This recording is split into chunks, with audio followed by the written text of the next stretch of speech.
सनातन धर्म की जय हो। संपूर्ण रामायण भाग 128। आज हम सुनेंगे लव कुश द्वारा हनुमान जी को बांधना और हनुमान जी की सीता जी से भेंट। तो जब कल हमने सुना जब बजरंगबली को लव कुश ने बांध लिया और जब जय जयकार होने लगी कि वन देवी का लाल विजयी हुआ है, उसके बाद अब सुनिएगा। तो बांध लिया बजरंग को कुश ने जब तत्काल, जग बोला विजयी हुआ वन देवी का लाल। लब ने देखा जब वीर किस हाथों में कुश के आया है, चहु और पूंछ से अपनी ही अपना शरीर बंधवाया है। तब कह उठे मुस्का करियूं, क्या सुघड़ खिलौना पाया है, मृग पालन के बदले तुमको अब वानर पालन भाया है। अच्छा थोड़ा आराम करो, मेरी पुदल अभी हटाता हूँ, तुम कपि को आश्रम ले जाओ, मैं घोड़ा लेकर आता हूँ। खींची सेना पर इधर लव ने धनुष की डोर, कुश लेकर हनुमान को चले कुटी की ओर। कपि केवल थे बंधे ही और न थी कुछ हानि। हनुमान जी केवल बंधे हुए थे, उन्हें और कोई हानि नहीं पहुंचाई गई थी। कपि केवल थे बंधे ही और न थी कुछ हानि, ना जाने क्या बात थी, दुख था और न ग्लानि। उस बंधे हुए रूप में भी हनुमान जी को कोई दुख नहीं था, कोई ग्लानि नहीं थी, कोई अपमान वो महसूस नहीं कर रहे थे।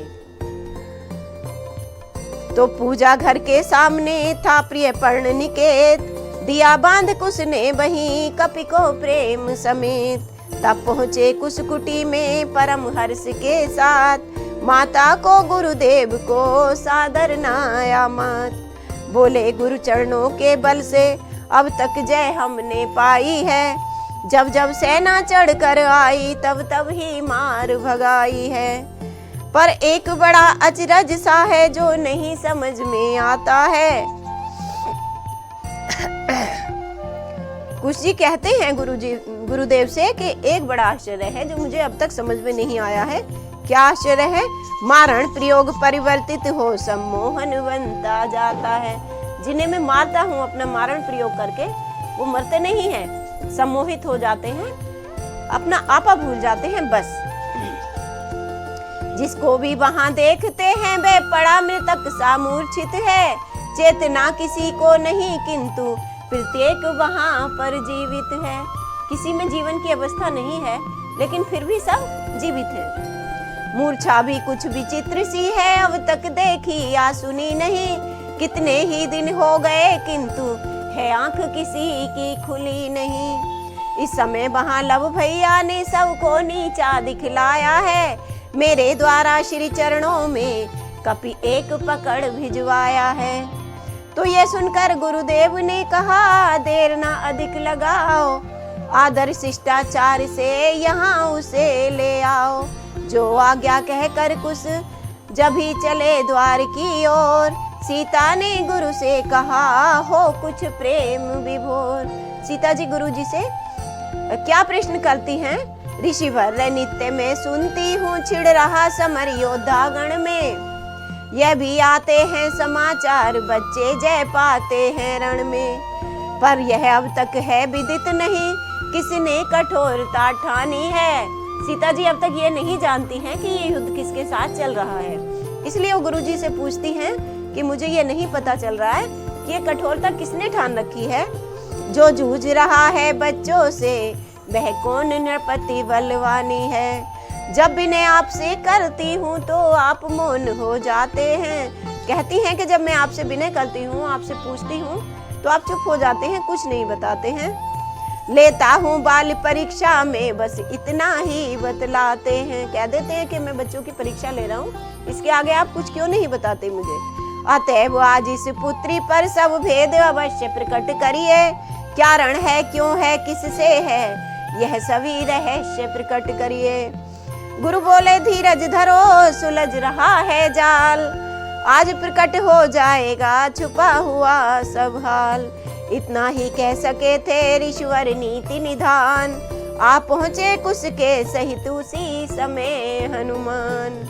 आप पहुँचे कुश के सहित उसी समय हनुमान।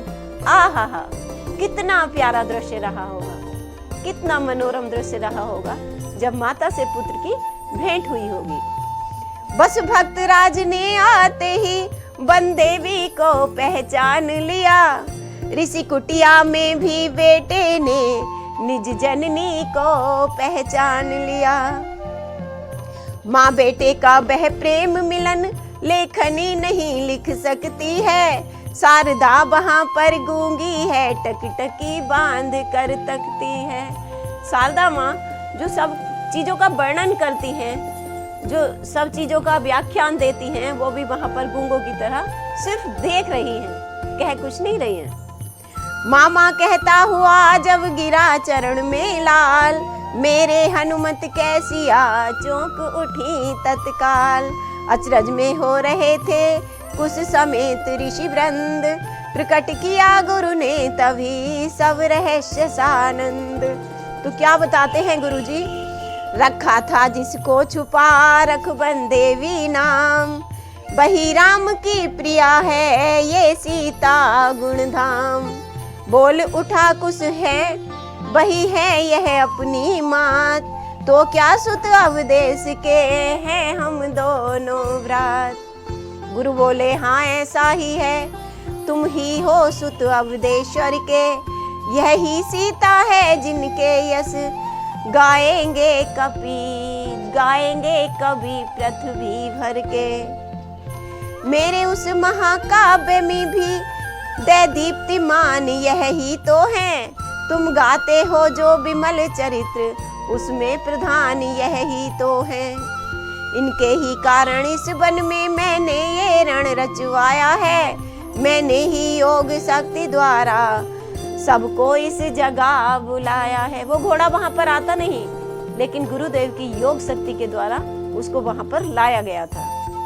मैंने ही योग शक्ति द्वारा सबको इस जगह बुलाया है, विस्तार सहित फिर सुन लेना, अब चलो समर के सम्मुख तुम, सीता चरित्र का शेष भाग गा दो रघुवर के सम्मुख तुम। सीता चरित्र जो आप अवधपुरी में सुना कर आए थे, उसका भी कुछ शेष भाग रह गया है, जो इस समय आपको श्री राम दरबार में सुनाना है। धनवा को कुटिया में रख दो, अब बीड़ा बाण चलाना है, एक ही बार में कौशल पर पूरा अधिकार जमाना है। यह कहकर कपि के सहित कुश को लेकर साथ, चले रणस्थल को तभी मोद सहित मुनिनाथ। उधर युद्ध में भरत ने किए उपाय अनंत, जीत नहीं लव को सके हुए मूर्छावंत।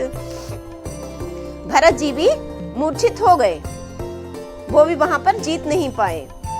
जामवंत ने भरत का देखा जब ये हाल, दौड़े लब पर वेग से भिड़ने को तत्काल। एक बाण ही से दिया लव ने तुरंत उड़ा तुरंत, गिरे अयोध्या में हो मूर्छित अत्यंत। गिरे अयोध्या सभा में हो मूर्छित अत्यंत। चेत हुआ तो सामने देखे सीता कांत, अति लज्जित होकर कहा रण का सब वृतांत। जब लव जी ने बाण मारा तो वो युद्ध स्थल से हटकर कितनी दूर जाकर गिरे, वो राम दरबार में गिरे जाकर। और वहां पर जब उन्हें होश आया तब वो थोड़ा लज्जित भी हुए, थोड़ा शर्मसार हुए और सारा वृतांत जो युद्ध भूमि का था उन्हें सुना दिया। विवश हो गए नाथ तब स्वयं किया प्रस्थान, फिर देखे संसार ने रण में शांति निधान। प्रभु से पहले लव निकट गए विभीषण भक्त, कहा व्यर्थ तुम किस लिए बहा रहे हो रक्त। श्री रामचंद्र जी से पहले लव के पास विभीषण जी गए तो क्या कहते हैं? लंका का नाथ विभीषण यह देता है नेक सलाह तुम्हें, जाओ तुम पढ़ो पुस्तकों को, रण का है क्यों उत्साह तुम्हें। इस यज्ञ श्रुवा वाले कर में ये धनुष न शोभा पाता है, ऋषियों को और तपस्वियों को कब क्षत्रिय कर्म सुहाता है। बलिहारी लव ने कहा धर्मवीर महाराज। अब लव जी जो हैं, इनका प्रयास, इनका जो उपहास उड़ाना शुरू करते हैं विभीषण का और क्या क्या कह के कहते हैं। बलिहारी लव ने कहा धर्मवीर महाराज, यह सम्मति देते तुम्हें आई नहीं है लाज। तुम जिसके अधीन आज उसने ये पथ दिखलाया है, तापसपन में रावण जैसा ब्राह्मण पर शस्त्र उठाया है। भाई के घातक सागर की हर लहर रो रही है अब तक। विभीषण जी को कहते हैं कि तुम तो भाई के घातक हो, तुम्हारी करनी पे तो समुद्र की लहरें भी अभी तक रो रही हैं। भाई के घातक सागर की हर लहर रो रही है अब तक, तेरे ही कारण तो लंका पर तंत्र हो रही है अब तक। ओ धर्म धुरीण सोच तो तू क्या किया है तूने जीवन में, मंदोदरी अपनी रानी को यह दिखलाया है शासन में। बचन बाण से यूं बिंधे जभी विभीषण राय, दौड़े अपनी गदा ले समझ सब अभिप्राय। किंतु बीच में ही दिया लव ने रोक तुरंत, एक बाण में ही किया उनको मूर्छावंत। उसी समय आगे बढ़े रघुराई रघुनाथ, लव भैया ने तब कहा कर कुछ नीचा मत। लव जी ने क्या कहा, हे अवधेश्वर हे राजेश्वर, कष्टों की क्षमा चाहता हूँ, थोड़े में सच्चा समाधान शंका का किया चाहता हूँ। रघुकुल के पति होकर तुमने धोखे से बाली संघारा क्यों, सब वेद विभीषण से लेकर रावण सा ब्राह्मण मारा क्यों। श्री सूर्पणखा तो नारी जाति, फिर भी उसकी नाक कटाई क्यों, सुग्रीव विभीषण के कारण पीछे से आंख चुराई क्यों। न्यायी राजा हो करके क्यों ऐसा अन्याय किया तुमने। इतने सारे सवाल श्री रामचंद्र जी से लव पूछ रहे हैं। न्यायी राजा हो करके क्यों ऐसा अन्याय किया तुमने, सीता की अग्नि परीक्षा ली फिर भी वनवास दिया तुमने। सचमुच रघुवर रो पड़े बोल उठे बलिहार, बच्चे तेरी बुद्धि पर न्योछावर संसार। उत्तर दूं मैं क्या उत्तर दूं, बस मेरा कहना यही है, गुण और दोष होते जिसमें वह ही तो चरित्र मानवी है। मानव का जो चरित्र है इसमें गुण और दोष दोनों होते हैं। मैंने मानव लीला की है, मानव का रूप दिखाया है, अन्यथा धाम जो है मेरा उसमें प्रपंच नाम आया है। ये सब पृथ्वी लोक पर ही आकर है, वरना जहाँ मेरा धाम है वहाँ पर कोई माया कोई प्रपंच नहीं है। लव बोले वेदांत से जब कर रहे बचाओ, तो माया ये कह रही धनुष बाण ले आओ। ये कह बालक ने जभी ताना तीर कमान, रघुपति ने भी धनुष पर लिया बाण संधान। तभी सुनी कुछ दूर से दोनों ने ये टेर, सावधान करना नहीं यह अनीति अंधेर।